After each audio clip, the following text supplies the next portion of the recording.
Welcome to Heaven's Gate.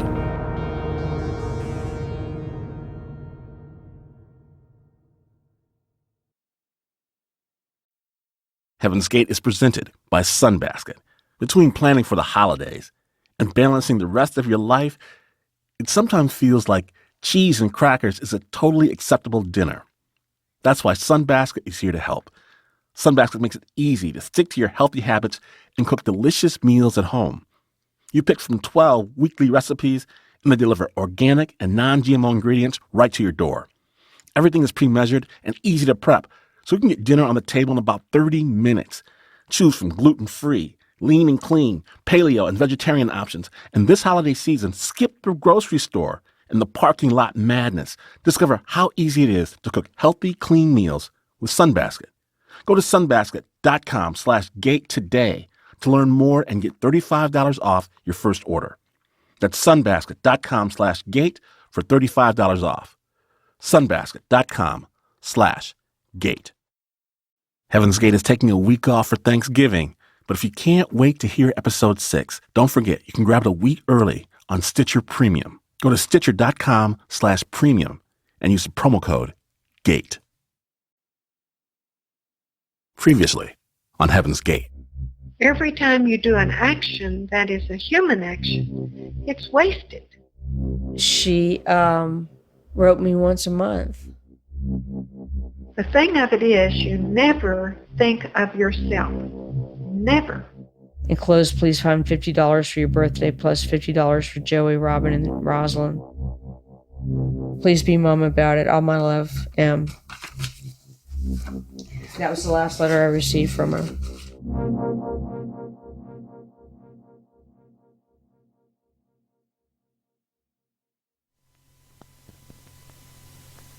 Testing.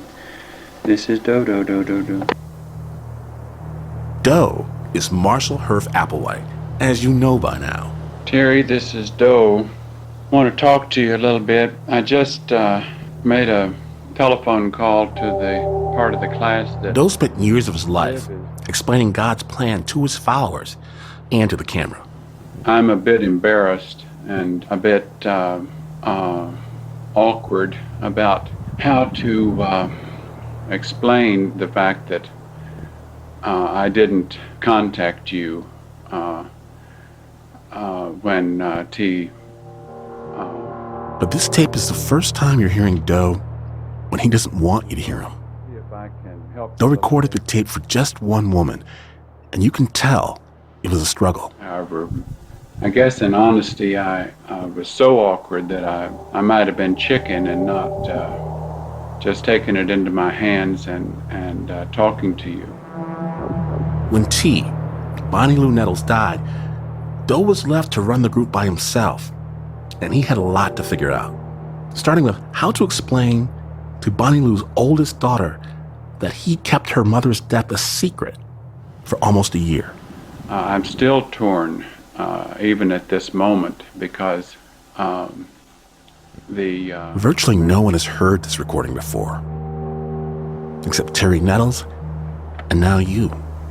Oh, Terry, I would appreciate it if this tape would be between us, okay?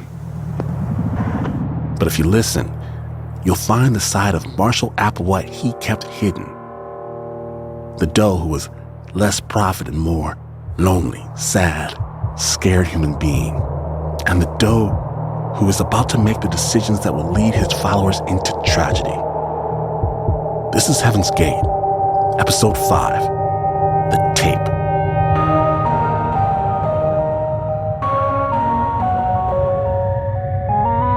I'll tell you who I am. T and Doe, whatever they want to call us. Whether or not you believe is up to you. We all have to deal with demons. We're trying to teach you how to prepare yourself.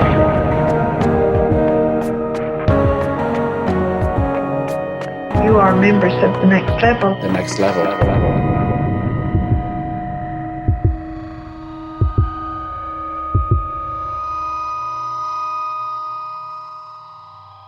Before Terry Nettles got this recording from Doe, Everything she knew about her mother's death came from a surprise visit from 2 Heaven's Gate members in 1986. I had my night all planned out.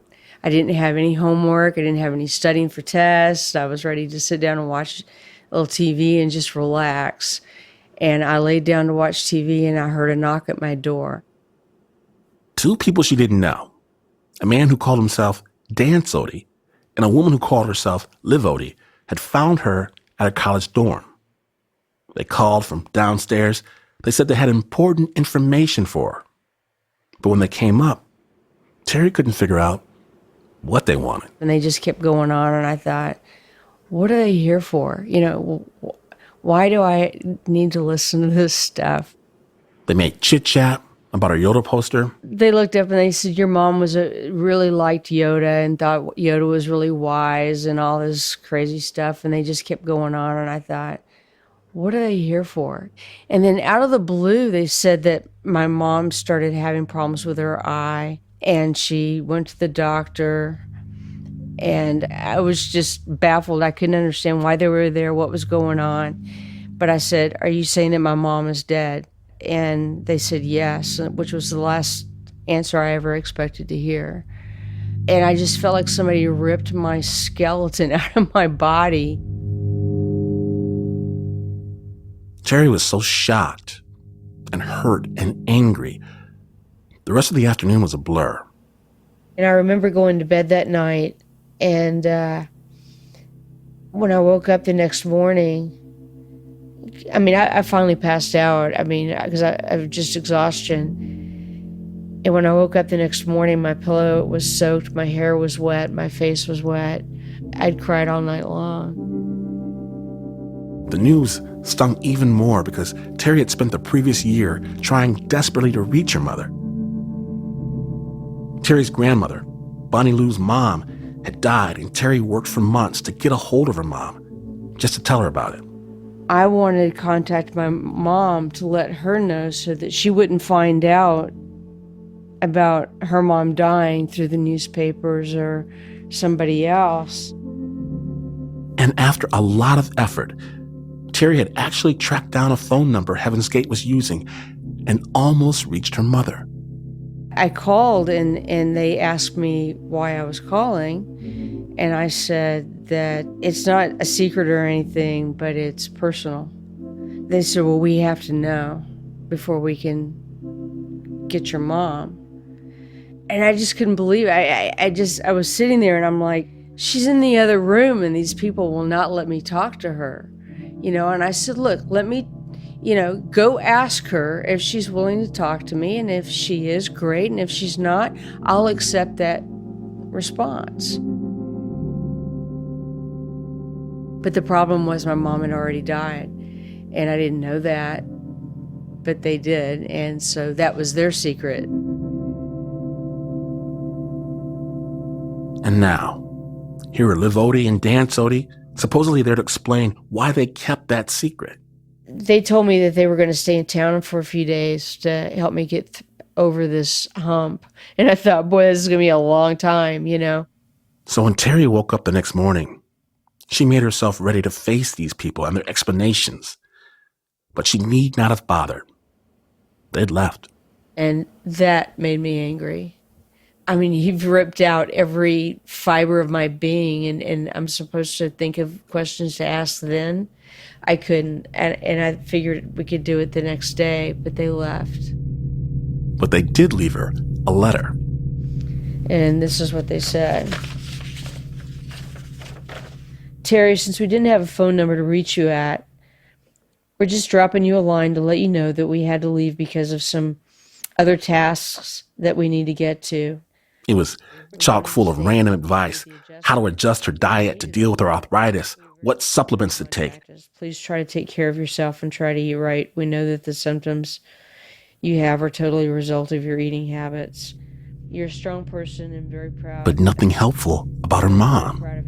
And Terry wanted to know, what happened to her mom? Why didn't she tell Terry she was sick? Why did the group hide her death for so long? And why didn't Doe just give her the news himself? That you have.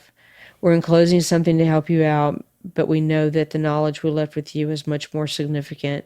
With love from your friends, Dan and Liv. They weren't my friends. It was $200 that they left. Terry wondered if she'd ever get the whole truth. She went back to school, tried to focus on her life. But then one day, a cassette came in the mail. It has a label on it that says, "To Terry from Doe." Terry, this is Doe. I want to talk to you a little bit. I just, This tape is 27 minutes long. And compared to the hundreds of hours of instructional tapes that Doe made, this is far more personal. Doe talks about T and talks about himself. And he says he's sending the tape to help Terry through her pain and grief. But when you listen, you start to understand what a crossroad T's death has become for Doe. He sounds like a man on the edge of things that he's never considered before. the suffering has been very great for me. All of that after the break.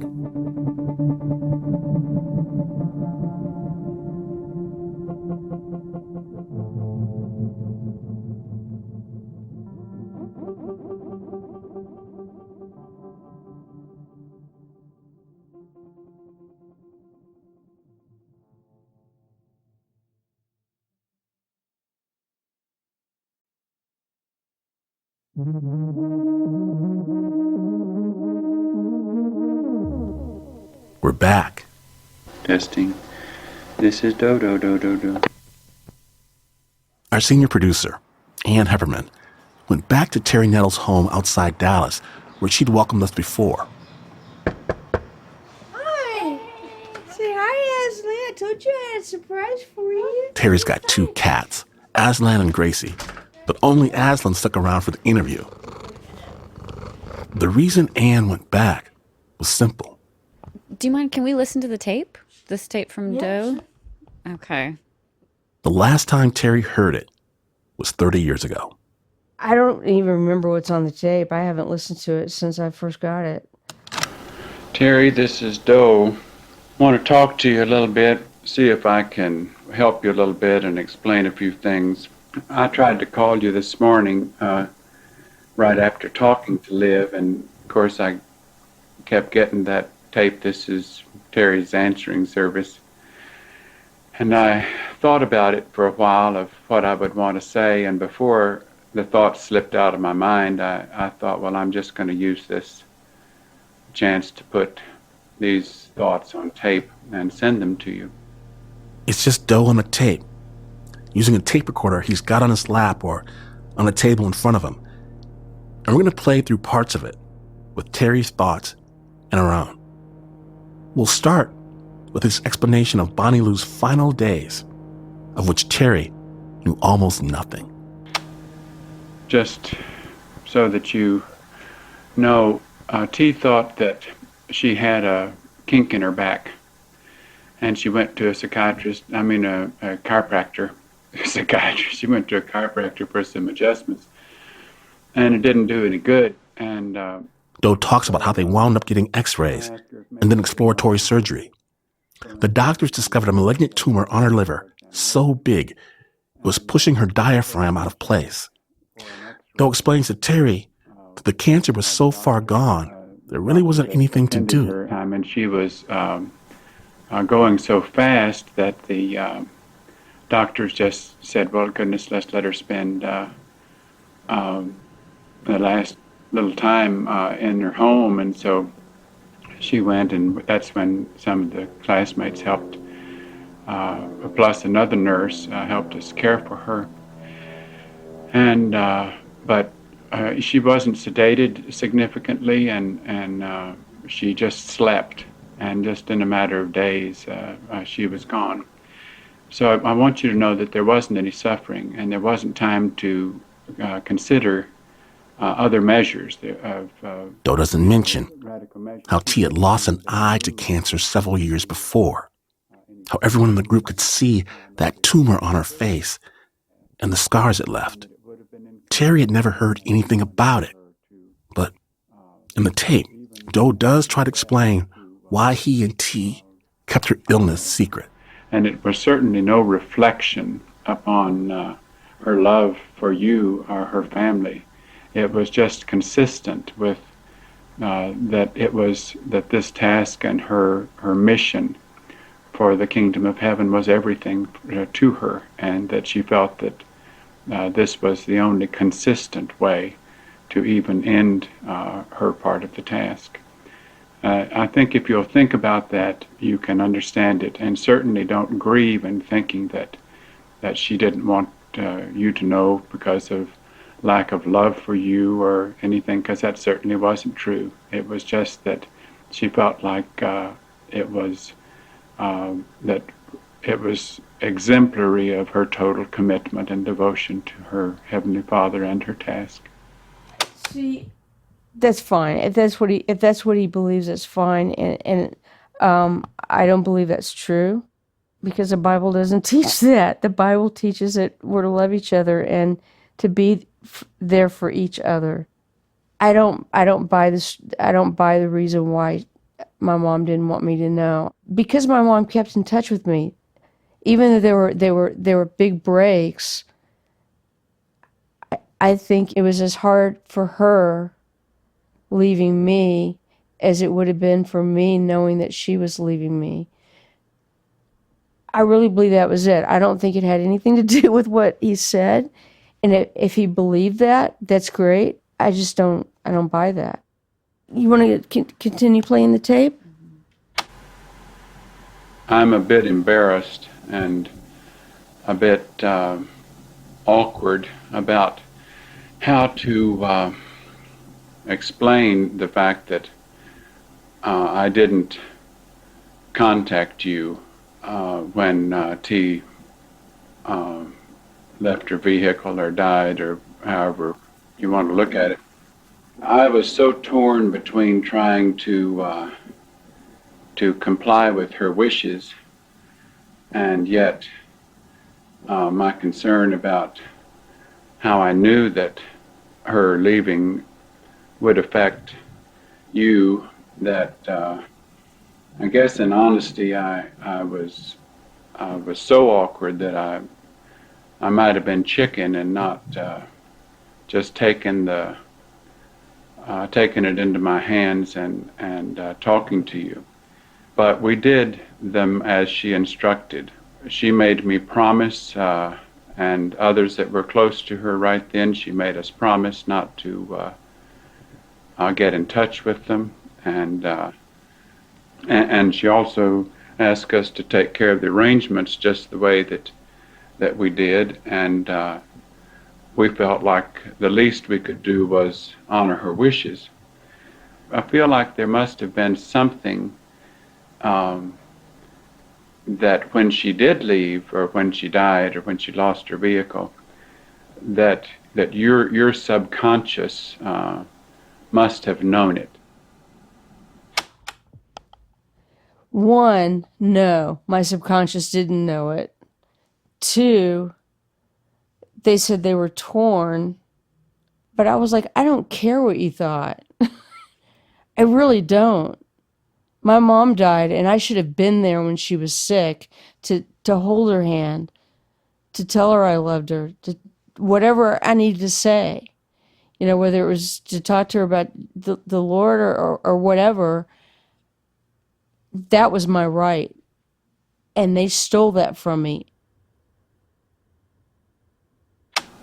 I wish that I had been more available to help you at that time, but I'm not even going to say that it was wrong. It might have been right for them to help you now, as I feel that it's right for me to talk to you now. And there are a number of things that I want to mention. T felt very, very strongly that somewhere down the line our task would end, and exactly how that end will take place or when, I don't know. But she also felt very strongly that when our task did to come to an end, that she wanted for us to offer you the opportunity to have what things we had at that point, and to preserve the teachings that would be in our possession, that we would pass on to you and protect them. And I feel, as T did, that you are worthy of the trust to be offered the opportunity to handle these documents. And I know the time will come when I will feel right or I will get the signal to pass these things over, or at least offer them into your hands for safekeeping and for use. You heard what he just said. He wanted me to have this. They wanted me to have the stuff, but I didn't get any of the stuff that he's talking about here. Did you know what he was talking about at the time when you heard the cassette? Well, yeah. Yeah, because I knew that they recorded teachings, and I knew that, and I had some flyers that they set out in the early days. So I kind of figured that's what he was talking about. I wish they had given me their stuff, because I would have burned every bit of it, because it's wrong, and I don't want people to die without Jesus and go to hell, you know? In case you haven't picked up on it, by that time in 1986, Terry had already become a born-again Christian. Heaven's Gate followers also believed in Jesus, but not in a way that Terry thought would save their souls. A lot of question comes from so many people. They say, well, why do you have to be so separate and so secretive in your work? And you wouldn't believe what we have had to deal with as far as interferences. And I know what they went through. I mean, I watched it on the news. I know everything that they went through. And my mom told me things that they went through. But he never kept in touch with me. I never heard from him again after this. You know, he made a promise to my mom to keep in touch with me and to make sure I was okay. He never did that. But yet he kept the promise to not tell me about my mom, and I had to find out when her mom died. And those are the kind of things that frustrated me. You know, it was very contradictory. And someone told me that she did want me to know, but I know my mom. My mom knew I would find out eventually. And I don't think my mom would have wanted me to find out that way. You know?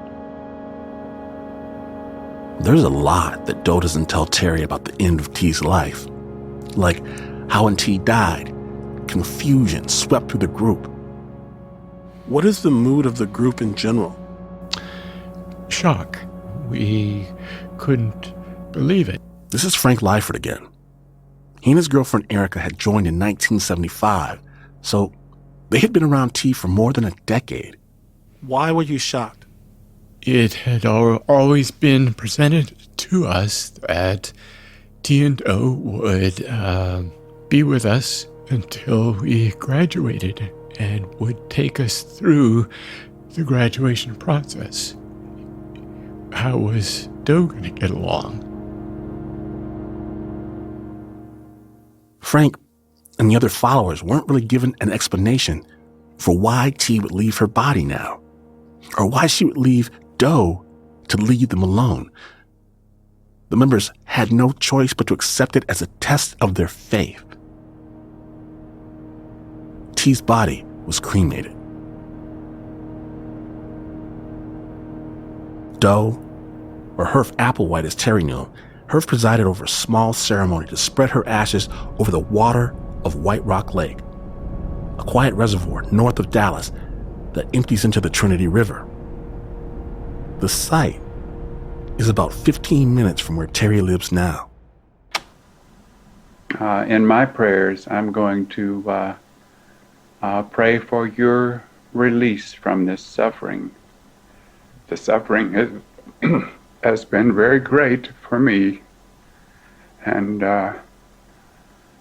I know that you know that the two of us have never known such suffering as to lose T, even though you haven't been close to her for a long time. I think that some of the subconscious suffering that you've gone through might have stimulated some of the deterioration of your own body, and I'm going to pray that you can be released from that suffering, and that your body can heal and recover itself, or recover its health. I want you to know that I love you, and I wish I could do more for you. I totally got that he was hurting. It hurt me to hear his voice start to crack. Not start to crack, it did crack. I mean, to hear the emotion in his voice, because I understood it. But at the same time, this was my mother. This was a friend to him, a spiritual partner, or whatever you want to call it. It's just not the same thing. It's not the same thing, is it? Because your mom is your mom, and that loss is monumental. But Herf Applewhite was now standing alone at the center of the religion he founded with Terry's mother. And he started thinking aloud into this tape, just for Terry's ears, about what that might mean. Terry, I keep thinking of a couple of things that I had this packed and ready to send, and then I thought of a couple of things I would add.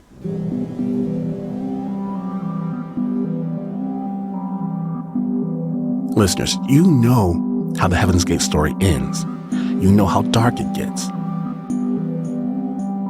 And this tape, you can see that turn coming. Back in a moment.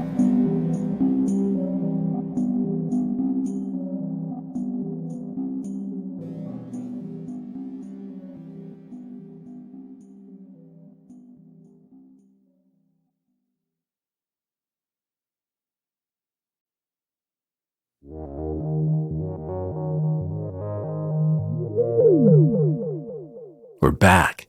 And after all the talk of T's death and how it was handled, Doe starts to ruminate on his own future. Let me also say that I think that T left when she did and rejoined her creator when she did because it was right, because it was my time to assume the responsibility. Even though I certainly didn't welcome it, because it's been very difficult for me to handle the class without a check partner, and she was more experienced. I feel like that even in the kingdom of heaven she was wiser and older, and I looked and leaned upon her so heavily, and now I'm having to look to her in a different way and assume responsibility that is certainly more difficult for me, but I hope that I can rise to the occasion for whatever time there is left for this task. I think he's changing because I think he's not really sure where to go to this point. You have to wonder, I mean, for 12 plus years, you guys have been believing in something. And first they talked about how they were the two and that they were going to be martyred and then rise on the third day. That was the big news in the early 70s. That didn't happen. Now my mom dies, which is something that nobody expected, right? It kind of threw a big wrench in everything that they were doing.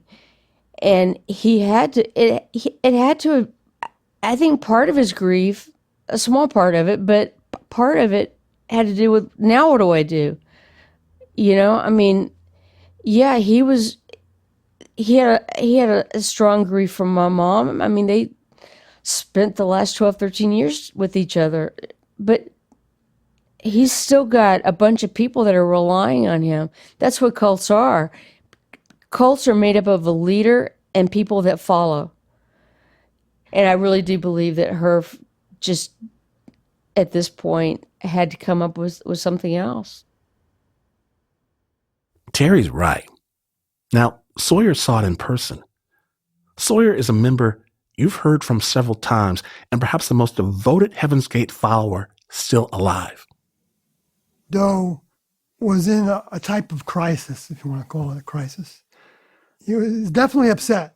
He was definitely feeling alone, feeling he didn't know if he had the stuff to carry on with the task. And looking at Heaven's Gate at this moment, it's almost uncharted territory. Now, I've talked about the crisis that went on in the church I grew up in when Herbert W. Armstrong died. Armstrong was the founder, the prophet. In his absence, the world he built collapsed or is splintered into almost 100 different churches, remnants. But Heaven's Gate had two founders, two prophets. Then you take that lesson and make your vehicle perform according to the lesson. And when T died, Doe, Herf, he still had control of his group if he wanted to keep it. And that feels like a real question because in the tape, Herf sounds like a man under siege. It's a bit ironic that when we try to live in a way that is as pure as any way we know to live, we get pounced upon by people that think it's abnormal for people to live without sex and to not be making babies and to live as we live, even though families are proud to have their children in monasteries and living in somewhat the same way, but Dee and I have never even felt that their effort toward trying to live in a way to please their Heavenly Father was nearly as close as our effort is and this class's effort is. And I know that I sound sad in this tape because of what we're talking about, but I don't remain that way. I'm happy to take the task, even though I miss her terribly as you do.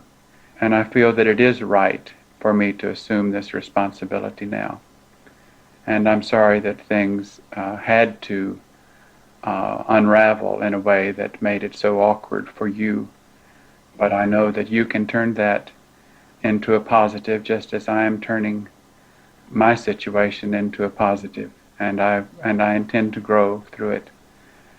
And I send all my love, Terry, to you and to Joey and twins. And I'll be thinking of you and wish you my best. And you'll hear from me once in a while. Okay, bye-bye.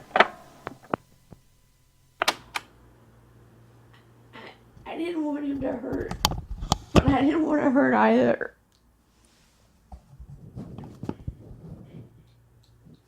And I believe he's genuine in the things that he said about caring. But he didn't answer one of my questions. He should have called my mom, your mom. He shouldn't have called her T, because she wasn't T to me. I get his perspective. I do.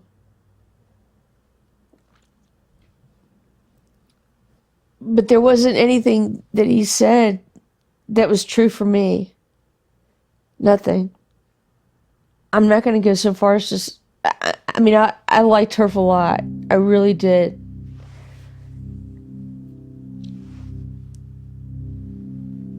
He just didn't do any of the things he said he was going to do. He never kept in touch with me. I never heard from anybody again.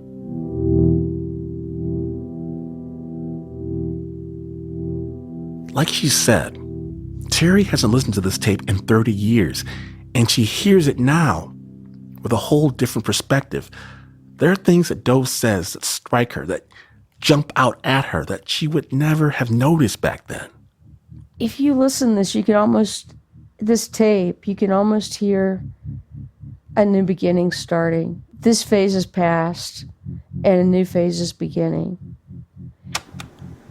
The members of the class that worked so closely with T right there at the end were trying, as I was, to comply with her wishes and to do things just the way she wanted them to be done, even though I knew that there might come a time when that might be impossible to explain. That was kind of interesting. There might come a time when it would be impossible to explain. This was 13 years into the group, so he wouldn't have even thought about, I wouldn't think he would have even thought about suicide at that point, but that was an interesting statement. So I'm wondering what he meant by that. And there are other moments, small, meaningful moments throughout the tape, like this one again. T felt very, very strongly that somewhere down the line our task would end, and exactly how that end will take place or when, I don't know. Doe had not quite talked about the task ending this way before.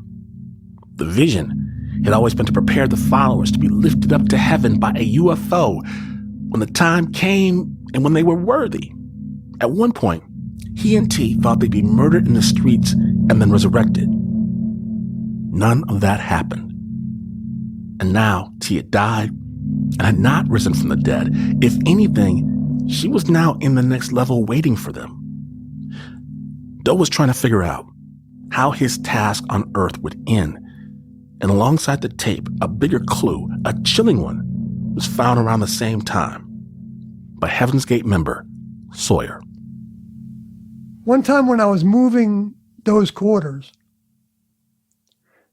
his bedroom, which I think might have been in the house where T was, where she died, I was packing up some of his stuff, and one of the things I packed up was a book from the Hemlock Society. And that book ended up then in our library. We had a little library for, general reading. And I read it. And it talked about all the different ways of killing yourself. So that was many years before that. That was like right after T left.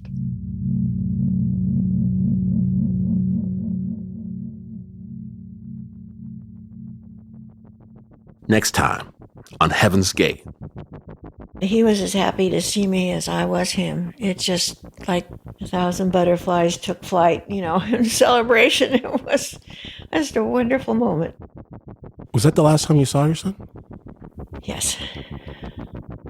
I just felt an overpowering love for Erica and reached out and gave her a hug.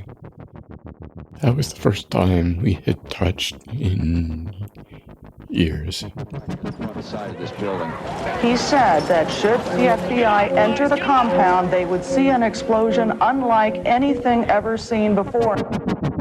Doe was wondering whether his students would be as committed as those students. Doe saw that as a potential template in how we might, quote, leave. He said that we would drink a barbiturate that would put ourselves to sleep, permanently. It was just that simple. I said I had no reservations. Although, in my mind, I was pretty much like two people.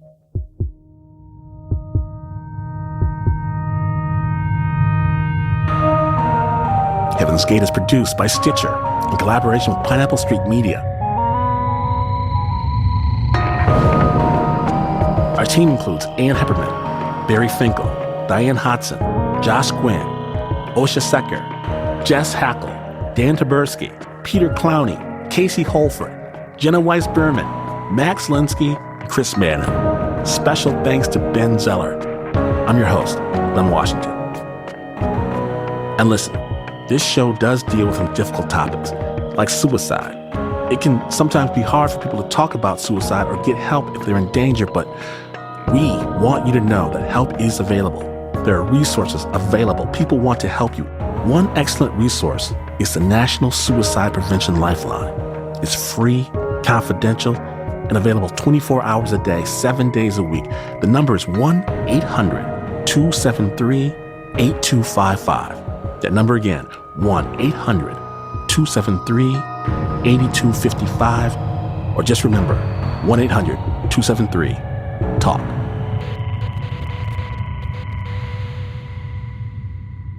All of these people are wearing bumper stickers that says ET phone home, you know, and we can't phone home.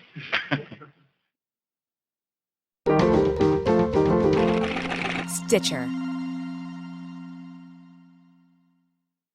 This is Lauren Stein, the editor of the Paris Review.